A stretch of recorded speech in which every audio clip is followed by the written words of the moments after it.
தீபத் திருநாள்ங்கிறப்ப திருவண்ணாமலைக்கென்று ஒரு தனி சிறப்பு, வேறு எங்கும் இல்லாத ஒரு தனி சிறப்பு திருவண்ணாமலைக்கு. ஏன்? திருவண்ணாமலை அண்ணாமலைனா என்ன அர்த்தம்? அண்ணுதல் என்றால் நெருங்குதல் என்று அர்த்தம். அண்ணா என்றால் நெருங்க முடியாத, அண்ணாமலை என்றால் நெருங்க முடியாத மலை அண்ணாமலை. யாரால நெருங்க முடியாது? ஆணவம் இருப்பவர்களால் நெருங்க முடியாது. அதனால்தான் புதிய தலைமுறையில் திரும்ப திரும்ப அன்பே சிவம் அன்பே சிவம் என்கிற வரிகளை காட்டிக்கொண்டே இருக்கிறார்கள். ஆணவத்தோடு போனால் அவர்களால் சிவபெருமானை நெருங்கவே முடியாது. அவன் அன்பே சிவமாக இருக்கக்கூடியவன்.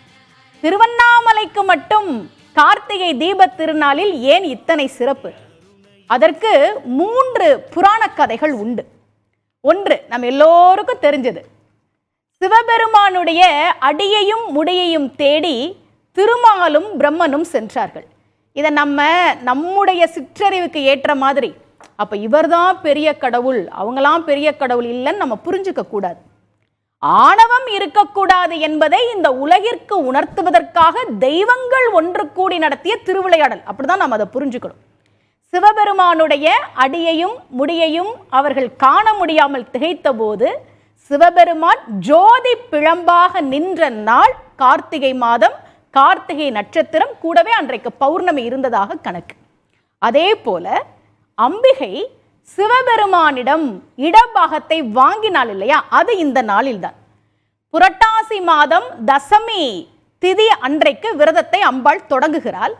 ஐப்பசி மாதம் அமாவாசை அன்றைக்கு 21 நாட்கள் அந்த விரதத்தை நிறைவு செய்கிறாள். நிறைவு செய்ததன் பலனாக சிவபெருமானுடைய இடபாகத்தில் இடம்பெற்று சிவபெருமான் அர்த்தநாரீஸ்வரராக காட்சி கொடுத்த நாள் இந்த கார்த்திகை மாதம், கார்த்திகை நட்சத்திரம். கூடவே சிவபெருமான் திரிபுரம் எரிக்க கிளம்பினார் இல்லையா, அவர் எரிக்கல, சிரிச்சாரு, திரிபுரம் எரிஞ்சு போச்சு. அப்படி திரிபுரம் எரிக்க கிளம்பிய நாள் இந்த கார்த்திகை மாதம், கார்த்திகை நட்சத்திரம் வரக்கூடிய நாள். இவை அனைத்தும் திருவண்ணாமலையில் நடந்த காரணத்தால் தான் திருவண்ணாமலையில் கார்த்திகை மாதம் வரக்கூடிய கார்த்திகை நட்சத்திர நாளில் ஏற்றப்படக்கூடிய அந்த தீபம் என்பது மிக மிக பிரசித்தி பெற்றது.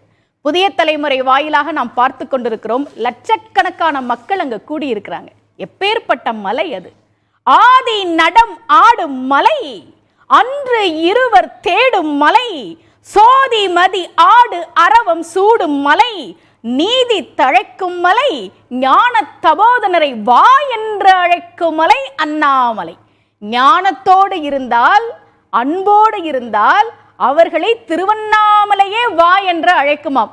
இங்கே லட்சக்கணக்கான பக்தர்களை நாம் பார்த்து கொண்டிருக்கிறோமே, அவர்கள் அத்தனை பேரும் சிவபெருமானுடைய அருளை பெறுவதற்காக அங்கே அவனுடைய அனுகிரகத்தால் சென்றிருக்கிறார்கள். ஞான தபோதனரை வா என்று அழைக்கும் மலை அண்ணாமலை.